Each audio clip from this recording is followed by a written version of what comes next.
Nous ne faisons que prendre, comment dirais-je, les questions posées tantôt d'une manière, tantôt d'une autre, ça et là. Et dans ces questions-là, nous traitons des sujets délicats.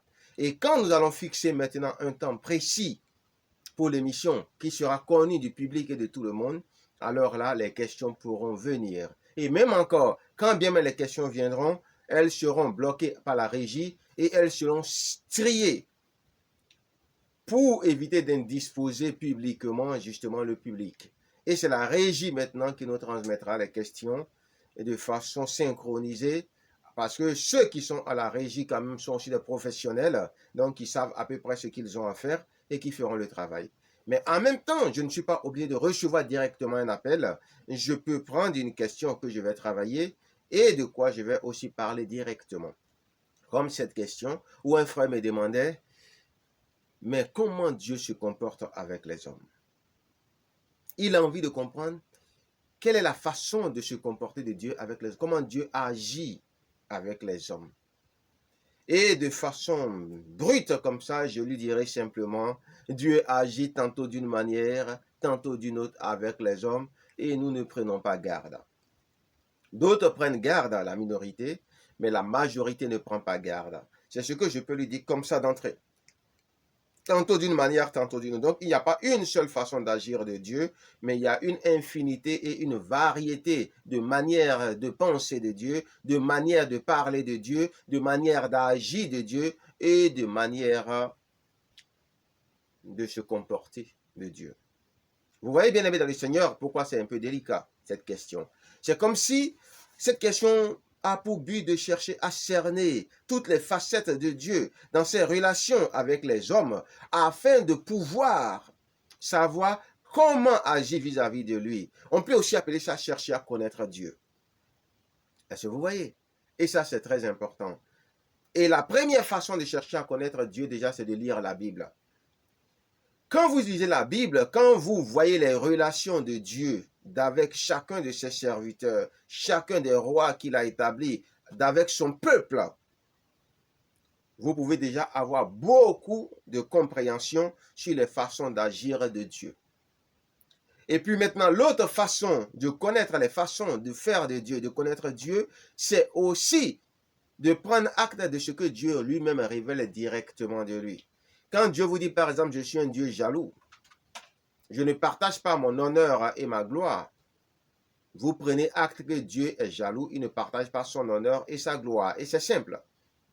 Donc, dans tout ce que vous faites attention de ne pas me le mélanger avec ces créatures qui se font appeler divinités. Vous faites attention de ne pas faire passer vos maris, vos épouses, votre travail, vos relations sociales, vos projets avant lui. Sinon, il va manifester sa jalousie dans votre vie en levant simplement la main qui vous protège, sa droite triomphante dans votre vie. Il ne fera rien de mal parce que Dieu est le mal. Dieu a horreur du mal, ce que je veux dire. Dieu déteste et abomine le mal. Donc Dieu ne fait pas du mal aux gens, mais il lève sa droite triomphante sur vous. Et quand il lève sa droite triomphante, salue les dégâts. L'ennemi n'a plus peur, il fonce tout droit. Et c'est pour ça qu'il faut prendre acte de la jalousie de Dieu. Dieu dit qu'il est un Dieu bon. Dieu est un Dieu d'amour. Dieu est un Dieu patient. Dieu est un Dieu miséricordieux. Dieu est un Dieu de compassion. Dieu est un Dieu lent à la colère. Toutes ces choses que Dieu révèle nous permettent simplement de comprendre que tout ce que Dieu fait est guidé par l'amour. Puisqu'il nous dit lui-même que l'amour est le cœur de la loi. C'est ce qui fait justement qu'on ne comprend pas pourquoi les sorciers vivent longtemps. Mais c'est à cause de l'amour de Dieu que les sorciers vivent longtemps, les méchants vivent longtemps, parce que Dieu leur donne suffisamment le temps pour se repentir. Vous voyez? Mais quand un enfant de Dieu, quelqu'un qui connaît déjà le bien, qui a commencé par le bien, veut commencer par faire du mal, Dieu le sanctionne pour lui montrer que, mais pourquoi tu commences par le bien? Comment se fait-il que tu commences par l'esprit et que tu retournes à la chair comme les Galates insensés? C'est pas normal. Donc Dieu te remet tout de suite sur la bonne voie sur laquelle tu étais. Vous voyez? Et toutes ces choses, quand on les voit, elles permettent de connaître Dieu. Vous voyez un peu, bien aimé. Donc, Dieu, dans ses relations avec les gens, surtout avec ses serviteurs, Ils ne se comportent pas comme nous les hommes. Si nous les hommes, nous étions Dieu, effectivement, quand nous disons d'un prophète de Dieu que c'est un faux prophète, nous le pensons vraiment. Ça veut dire que nous l'avons déjà déchu de son ministère depuis. Pourquoi? Parce qu'il a violé seulement un seul ou deux commandements parmi les 1500 commandements du Nouveau Testament et les 613 articles de loi de l'Ancien Testament. Vous voyez? C'est ça l'homme. C'est pourquoi Dieu dit l'homme est sage pour faire le mal. Beaucoup de tous ceux que vous appelez faux prophètes, faux serviteurs, faux ministres, faux pasteurs, ne sont pas des faux pasteurs, ne sont pas des faux ministres, ne sont pas des faux serviteurs. Le seul défaut, c'est que quand on lit la Bible, on voit qu'ils transgressent certains commandements de Dieu. Comme certains aussi mentent comme ils respirent, comme certains volent, comme certains, dans tout ce qui sort de leur bouche, il y a des calomnies, des abominations qui sont aussi des péchés aussi bien que les transgressions de ces serviteurs de Dieu. Mais pensez-vous que c'est à cause de ces minorités de péchés que Dieu va les déchoir de leur appel, de leur ministère? Dieu va leur demander des comptes, certes, de tout ce qu'ils font. Parce que Dieu demandera des comptes à chaque serviteur, à chaque enfant. Vous voyez? Mais nous, déjà, on a déjà décrété, sans même demander à Dieu, est-ce que celui-là, c'est ton serviteur? Est-ce que cette personne, c'est ta servante? Est-ce que celui-là, c'est ton ministre? Est-ce que celle-là, c'est ta ministre? Non. On a déjà décrété faux serviteur. On a déjà décrété faux prophète. Et ce qui est bizarre, ces gens qui disent ça, eux-mêmes publiquement commettent des erreurs et demandent pardon. Alors, si on doit tenir compte du fait qu'un seul péché te rend coupable de toute la loi en Christ, ce qui n'est pas le cas, parce que nous ne sommes pas jugés par nos œuvres, mais par la foi en Jésus-Christ. Donc, notre salut est immérité. D'où il n'y a pas, donc indépendamment des œuvres, si on devait tenir compte de ce que nous faisons, même ces serviteurs qui critiquent à longueur de journée et maudissent à longueur de journée les autres serviteurs, qu'ils qualifient de faux prophètes, faux ministres, faux serviteurs, fausses servantes, fausses ministres, eux aussi, ils seraient déjà déchus de leur ministère à cause d'un des péchés qu'ils ont commis. Est-ce que vous voyez? C'est ça, l'amour de Dieu. Dieu n'est pas comme nous. Il y a des serviteurs à qui Dieu a appelé à des postes dans certains pays, mais qui sont toujours en France. Parce que eux, dans leur plan, ils veulent tout faire pour gagner le pari de leurs enfants avant de partir. Mais Dieu les regarde. Et ces serviteurs, cette idée étant forte en eux, étant en train de se battre, de souffrir pour ça, avant d'aller dans leur poste, ils se disent peut-être que Dieu m'a déchu. Et brusquement, ils se rendent compte qu'ils vont quelque part et Dieu se glorifie puissamment. Ils font des jeûnes, ils font des choses et ils voient que Dieu est toujours présent. Et ils se disent, mais je pensais que Dieu m'avait abandonné. Mais Dieu, il est comment? Vous voyez? Notre Dieu, on ne peut pas le comprendre. On ne peut pas comprendre Dieu parce qu'il est le feu des feux, parce qu'il est la lumière des lumières. Lui-même me l'a dit. Il dit, tu ne peux pas me connaître, tu ne peux pas me comprendre, tu ne peux pas me saisir. Je suis le feu des feux, je suis la lumière des lumières. Je suis le Dieu patient. Mon nom est patience. Vous voyez? On ne peut pas le connaître. C'est pourquoi il est important de chercher à connaître Dieu pour faire attention dans nos relations avec nos frères, nos sœurs. Parce que déjà, Dieu ne nous a pas envoyés à aller leur faire la morale. Qui es-tu pour juger le serviteur d'un autre? S'il tombe, son maître va le relever. Là, on parle de serviteur, on n'a pas parlé de fidèle. Et Paul a été clair. Si le serviteur tombe, c'est son maître qui le relève. De même que toi aussi qui es en train de parler, si tu tombes, c'est ton maître qui le relève. Même si on sait qu'il y a des exceptions, parce que les ministères sont des ministères de degré, et ceux qui sont appelés à des dignités plus nobles peuvent quand même reprendre ceux qui sont appelés à des dignités inférieures, et ceux qui sont à des dignités égales peuvent s'exhorter mutuellement et se corriger mutuellement. Alors, vous voyez qu'à partir de là, on comprend qu'on ne peut pas vraiment connaître Dieu. Parce que Dieu est insondable, Dieu est infini et varié, et tout ça, vous le savez. Mais l'amour de Dieu est aussi infini et varié. Les bontés de Dieu sont inépuisables, infinies et variées. Et c'est pour ça, justement, qu'on ne le comprend pas dans ce qu'il fait. Et quand on ne comprend pas Dieu dans sa façon de faire, il est plus sage de dénoncer seulement ce que les gens font, leurs mauvais agissements, au lieu d'attaquer directement le ministère, c'est-à-dire faux ministère, faux prophète, faux serviteur, faux ceci, faux ceci. Le seul moyen qui peut vous donner d'attaquer un ministère directement, c'est de demander à Dieu si c'est ton serviteur. Si Dieu dit non, vous l'attaquez et à vos risques et périls. Et si le serviteur est sûr de lui, parce que vous l'avez publiquement dit, que Dieu dit qu'il n'est pas serviteur, alors là, entre vous et lui, vous pouvez tirer jusqu'à ce qu'on voit qui a vraiment le vrai Dieu et qui a le faux Dieu. Mais un de vous deux sera délivré, c'est sûr. Et ce sera pour vous une bénédiction. Vous voyez? Demandez d'abord à Dieu et Dieu va vous révéler les choses. Et puis après, vous allez parler quand vous voulez attaquer le ministère lui-même. Mais sinon, des choses que des gens font, que vous trouvez que ce n'est pas normal, vous avez le droit de parler de ça. Les gens font ceci, c'est pas bien, tel que je suis en train de parler de ces choses-là. Par exemple, des personnes qui se comportent comme ça en leur disant ça ne se fait pas. Ça ne se fait pas. Parler des choses qui se font. Parler des choses que les gens font et qui ne se font pas simplement. Vous voyez? Parce que je ne suis pas sûr que vous avez les compétences requises pour pouvoir déterminer qui est vraiment serviteur. Puisque Dieu dit que les petits se connaissent entre eux et les grands se connaissent entre eux. Ce sont les grands serviteurs qui reconnaissent les grands serviteurs. Vous voyez? Et bizarrement, c'est souvent les petits qui aiment manquer de respect à leurs grands frères parce qu'ils ne comprennent pas ce qui se passe au niveau dans leur dimension. Vous voyez? Donc, il faut faire très attention à ce genre de choses. Comment Dieu se comporte-t-il avec les hommes? Dieu pense tantôt d'une manière, tantôt d'une autre, et on y prend point garde. La minorité prend garde. Dieu parle tantôt d'une manière, tantôt d'une autre, et on y prend point garde. Dieu agit tantôt d'une manière, tantôt d'une autre, et on y prend point garde. La minorité, parce que l'exception confirme toujours la règle. La minorité prend garde. Dieu projette, planifie, ambitionne, rêve, désire pour nous, tantôt d'une manière, tantôt d'une autre. Et c'est pourquoi Dieu ne dévoile jamais comment il va procéder pour réaliser les prophéties. Et c'est pourquoi dans la réalisation des prophéties, nous pouvons constater que ça ne s'est pas passé exactement comme nous avons planifié la chose. Mais Dieu dit c'est accompli, c'est accompli. Et c'est pour ça c'est Dieu seul qui est mieux placé pour nous dire si une prophétie est accomplie ou pas.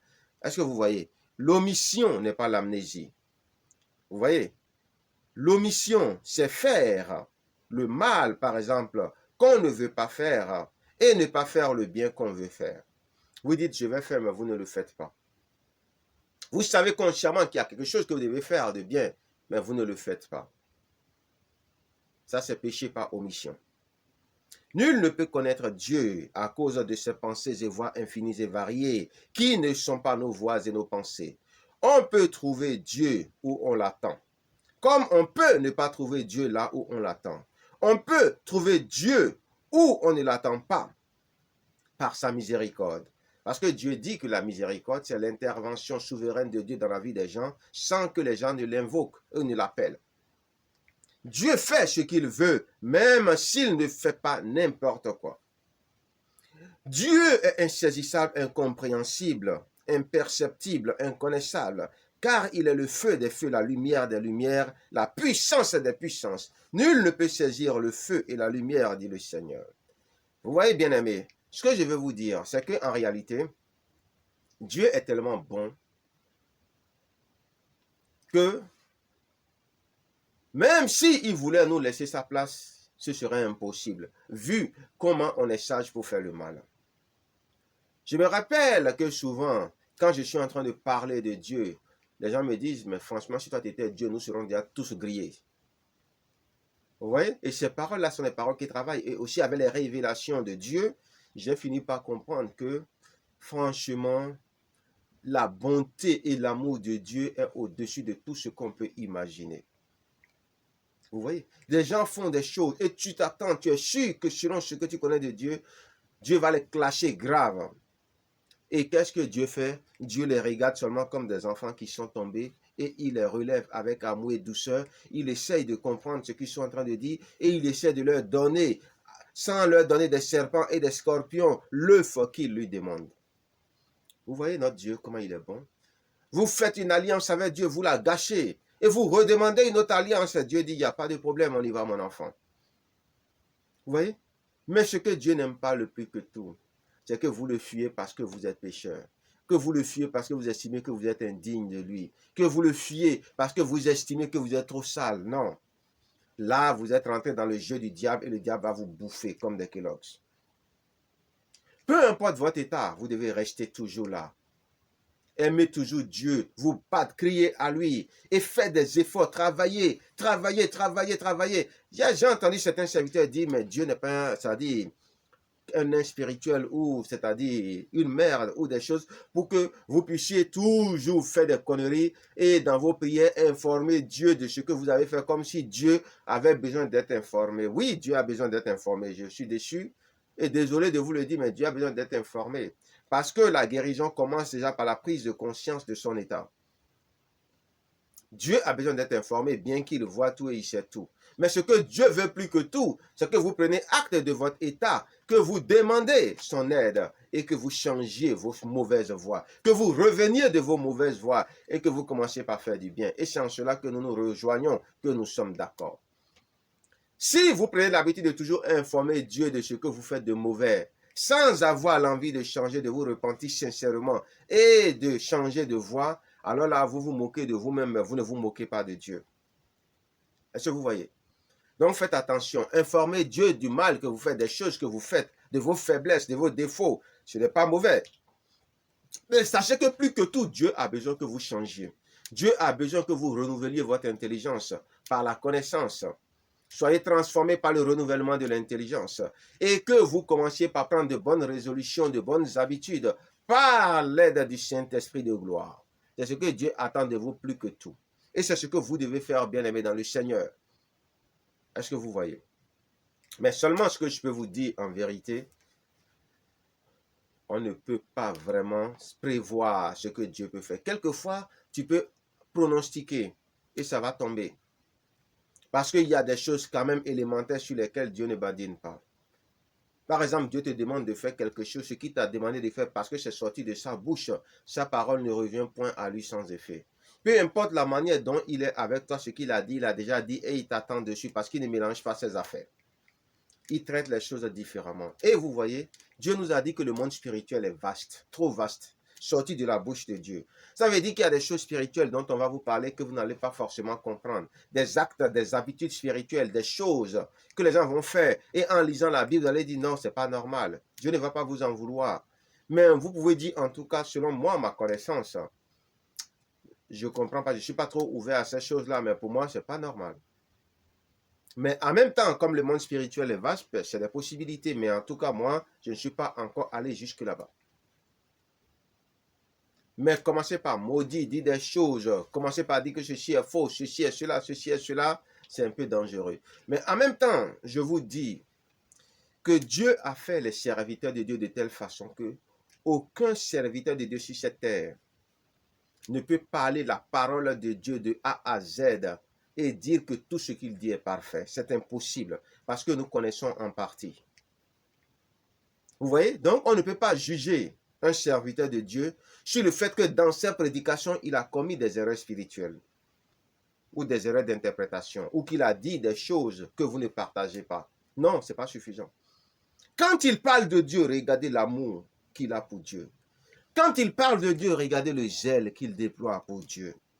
Quand il parle de Dieu, vous savez, un vrai serviteur de Dieu, si quelqu'un est dupe, si quelqu'un est un faux, il saura. Pourquoi il saura? Il le saura parce qu'il ne va pas lire l'amour de Dieu. Les yeux qui brillent, la flamme qu'il y a dans les yeux, la passion, le visage qui rayonne, qui irradie, qu'on appelle l'amour de Dieu, la gloire de Dieu. On ne verra pas ça sur son visage.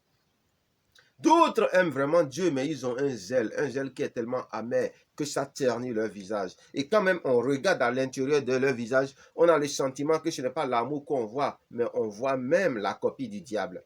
Mais pour autant, ça ne veut pas dire qu'ils sont des fidèles du diable. Parce que quand vous voyez ce qu'ils sont en train de dire, ce qu'ils sont en train de faire, vous voyez que c'est des frères qui sont égarés quelque part, mais c'est des frères qui ont quand même l'amour et la volonté sincère de servir Dieu.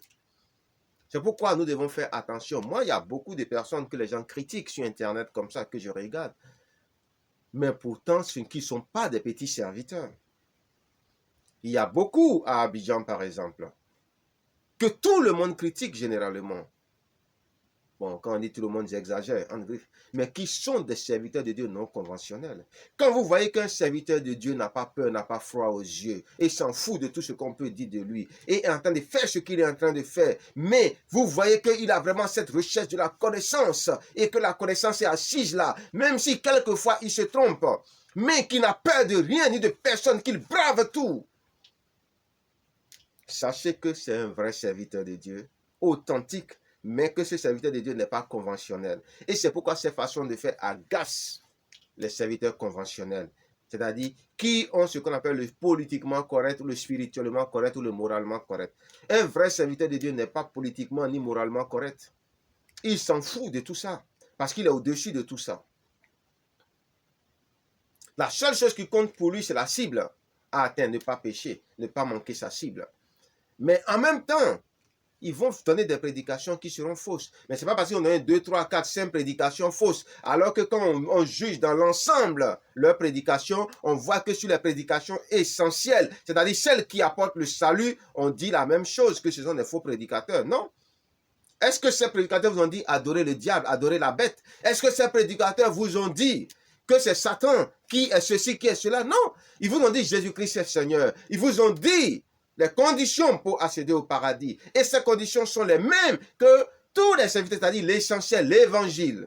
Après maintenant, leur interprétation de la Bible, vous savez que le Seigneur Jésus a toujours dit que le vrai problème des serviteurs de Dieu, c'est le problème d'interprétation des Écritures. Et Jésus n'a jamais dit que les serviteurs seront tous d'accord. Même les apôtres entre eux n'étaient pas d'accord, les premiers. Mais ça ne nous donne pas le droit de dire qu'ils sont des faux serviteurs pour ça.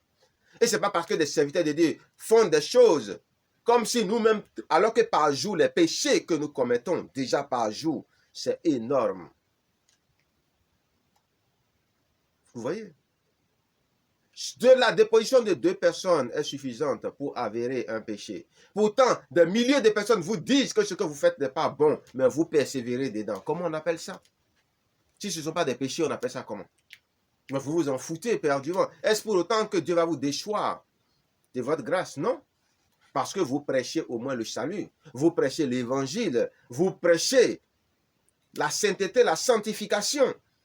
Maintenant, dans certaines façons de faire, dans vos comportements, vous-même, il peut y avoir des choses qui ne sont pas correctes. Il va y avoir des choses qui ne sont pas correctes. Parce que vous connaissez en partie. Et parce que vous n'êtes pas parfait. Et parce que vous êtes naturellement sage pour faire le mal. Et que c'est la grâce qui vous justifie de façon imméritée. Il y a de grands serviteurs dans le monde. De vrais serviteurs. C'est pourquoi faites attention. Et ce sont les grands qui connaissent les grands. Ce sont les grands qui connaissent les grands. Et je fais un coucou spécial aux serviteurs du monde entier, que les gens critiquent à longueur de journée, que les gens traitent de faux prophètes, faux serviteurs de Dieu, faux ministres, de serviteurs bizarres, des gens qui ne sont pas dignes de servir l'Éternel.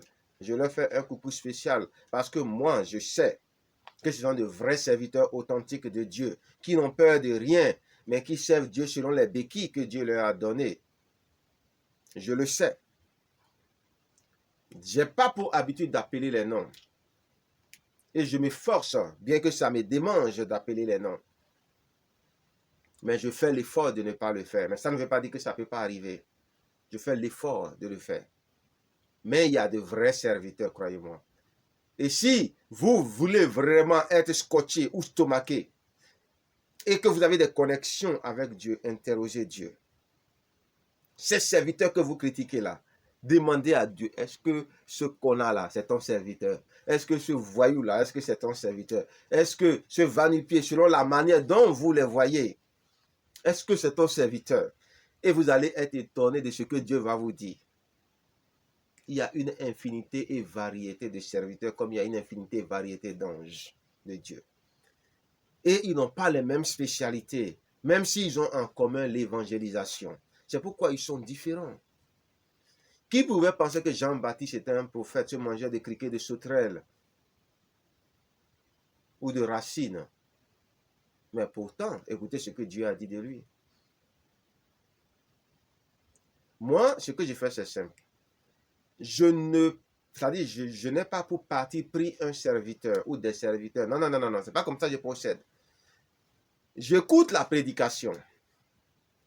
Et c'est dans la prédication que je prends ce qui m'intéresse et je rejette le reste. Si toute la prédication est bonne, je la prends. Et vous allez voir, vous allez être étonné de voir ces serviteurs vous sortir des révélations incroyables, démystifier des mystères incroyables. Alors que ces choses-là, si ce n'est pas le Saint-Esprit qui les révèle, c'est impossible. Vous voyez? C'est impossible. Mais ils auront aussi leurs défauts, personne n'est sans défaut, personne. Ce n'est pas parce qu'on est serviteur de Dieu qu'on doit être sans défaut. C'est impossible, même si on le veut, c'est impossible. C'est impossible. Et il peut y avoir des erreurs de base qui nous ont mis dans les choses qui font qu'on ne peut plus sortir de ça. Et que Dieu ait pitié de nous dans sa grande bonté, selon sa grande miséricorde, pour ne pas nous imputer ces choses-là à justice, et pour ne pas leur imputer aussi ces choses-là à injustice, ou à injustice justement.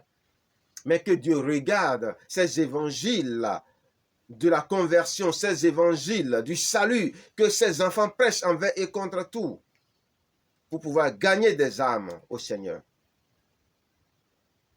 C'est ça qui est le plus important. Le plus important, dit le Seigneur, c'est gagner le monde pour lui. Le reste, là, Dieu s'en fout. Ce sont des querelles de confession, des querelles de chapelle, des querelles d'interprétation, des querelles de personnes. Dieu s'en fout de tout ça. Est-ce que vous voyez? Dieu s'en fout de tout ça. C'est ce que je veux vous dire. Et tout ça là, c'est pour vous permettre de comprendre un peu comment Dieu fonctionne. Vous voyez? Ça vous permet de... C'est-à-dire, peu importe ce que vous connaissez de lui, vous ne pouvez jamais savoir comment il va agir. Parce qu'il regarde nos motivations aussi. Il n'est pas comme le diable qui est structural, qui est littéral. Non. Il a ses abominations, mais Dieu, il regarde aussi nos motivations avant de savoir quoi faire. Et quand Dieu fait quelque chose, Dieu ne détruit pas tout ce qu'il fait. Si Dieu détruit quelque chose, c'est parce que ça ne servait à rien de toute façon. Sinon, Dieu travaille toujours à arranger ce qu'il est en train de faire, bien-aimé dans le Seigneur. C'est ce que je peux dire concernant les choses, de façon ramassée comme ça, ce qui concerne un peu le caractère de Dieu. Mais l'amour de Dieu est tel que rare et très très rare seront les serviteurs qu'il a appelés et à cause d'un ou deux péchés ont été déchus. Non. 1, 2, 3 transgressions. Même un serviteur même peut s'opposer directement à Dieu. Et dit à Dieu comme un enfant à son papa, je ne suis pas d'accord. Et fait la tête. Et Dieu va dire, calme-toi mon enfant. Et va lui montrer comment il est cinglé, il est stupide, il ne connaît rien. Et Dieu va le mettre sur le droit chemin. Si c'est le diable l'avait déjà clashé depuis. Vous n'avez aucune idée de l'amour de Dieu. Mais ne croyez jamais que parce que vous avez commis 1, 2, 3 péchés, Dieu vous a déchu. Non. Non, non, non, non, non. Dieu n'est pas comme ça. Mais en même temps, vous devez savoir que Dieu est saint et que vous aussi vous êtes saint. Et que Dieu est le péché, a horreur du péché, c'est ce que je veux dire, est haï. Et que vous aussi, vous devez haïr le péché. Vous aussi, vous ne devez plus commettre des abominations, surtout des choses dont vous êtes conscient. Mais malheureusement, l'esprit est disposé, la chair est faible et vous commettez quand même des erreurs. Peu importe ce que vous faites, moi je vous dis, travaillez, battez-vous, priez Dieu, faites tout pour sortir de tout ça, mais demandez à Dieu de vous aider à sortir de tout cela, mais ne croyez jamais que Dieu vous a abandonné. Et dans votre intérêt, il est mieux de ne jamais croire que Dieu vous a abandonné, quand bien même il se pourrait que Dieu vous fasse rôtir dans l'état de feu de soufre, parce qu'au moins comme ça, vous aurez une bonne conscience. Vous aurez une bonne conscience. Mais c'est dangereux de croire que Dieu ne veut plus de vous et que vous commencez. Parce que, pourquoi vous ne pouvez pas demander à Dieu, simplement? Si vous êtes encore dedans ou en dehors, ou dehors, il va vous répondre. Et n'écoutez pas ce que les autres disent, sous prétexte que Dieu n'est plus avec vous, Dieu n'est plus ceci, Dieu n'est plus cela. Non. N'écoutez pas ça. Mais tenez compte de ça et comme dans un miroir, regardez tout ce que vous commettez comme acte et commencez par travailler sérieusement, discipliner votre corps pour renoncer à toutes ces choses. Parce que vous n'allez pas dire que la loi n'est pas inscrite dans vos cœurs et que vous n'avez pas une conscience de ce qui est bien et de ce qui est mal. Donc c'est ce que je veux vous dire dans les façons de faire de Dieu. Mais Dieu sera toujours là pour vous si vous avez besoin de lui. Toujours. Les gens vont dire, ouais, il a dit dans la Bible que quand il parle et qu'on n'écoute pas, si on l'appelle, il ne va pas répondre. Oui, parce qu'il est fâché, mais après il va revenir de sa colère. Il a dit, revenez à moi et je reviendrai à vous. Le fait de l'appeler, d'être en train de crier à lui, c'est déjà une façon de revenir à lui. Donc il reviendra à vous. Est-ce que vous voyez? C'est vrai que la plupart des personnes qui ont eu des expériences avec le monde occulte ont souvent l'habitude de dire, parce qu'on leur dit, si vous lui faites ça, Dieu va l'abandonner. Mais c'est parce que le diable ne connaît pas Dieu. Dieu n'abandonne pas les gens. Dieu a clairement dit, aucun de ses soins ne sera perdu. Aucun de ses soins ne sera perdu. Je dis bien aucun. Vous savez, Dieu va faire des pieds et des mains pour sauver tout ce qu'il a oint au nom de Jésus-Christ. C'est la parole et la promesse de Dieu que j'ai clairement entendue de la bouche de Dieu au nom de Jésus-Christ. Et que cela soit pour vous une boussole. Peu importe ce que loin fait, il ne sera pas perdu, mais l'Éternel va le corriger correctement. Selon qu'il est écrit, Dieu châtie ceux qu'il aime. Mais il ne sera pas perdu, soyez sûr de ça. Dieu va lui appliquer la loi du talion, œil pour œil, dent pour dent. Mais il ne sera pas perdu parce que c'est souverainement que Dieu a décidé qu'il soit sauvé, indépendamment de lui-même sa volonté. Et la parole de Dieu, elle est irrévocable. C'est tout ce que j'aimerais vous dire, bien-aimés dans le Seigneur, concernant un peu cette partie. Et que le Seigneur vous garde, que le Seigneur ouvre votre intelligence pour donner de comprendre toutes ces choses-là au nom tout-puissant de Jésus-Christ. Et je ne vous ai jamais demandé d'être entièrement d'accord avec moi. Puisque moi-même, je ne suis pas totalement d'accord avec tout ce que... Il y a beaucoup de serviteurs de Dieu dont j'aime beaucoup les prédications. Pourtant, il y a des prédications qu'ils font, qui me font mettre la main sur la tête pour dire c'est quel désastre ça. Mais pourtant, un autre jour, ils sont dans une autre prédication, encore je suis content, je dis youpi, c'est comme ça, bien-aimé. C'est pourquoi, ne regardez pas les prédicateurs, mais regardez leurs prédications. Et les prédications qui vous semblent correctes, prenez-les. Parce que vous avez déjà accepté le Seigneur Jésus et elles auront des impacts dans la qualité de votre croissance spirituelle. Celles qui ne vous conviennent pas, ne les prenez pas. Ce n'est pas compliqué.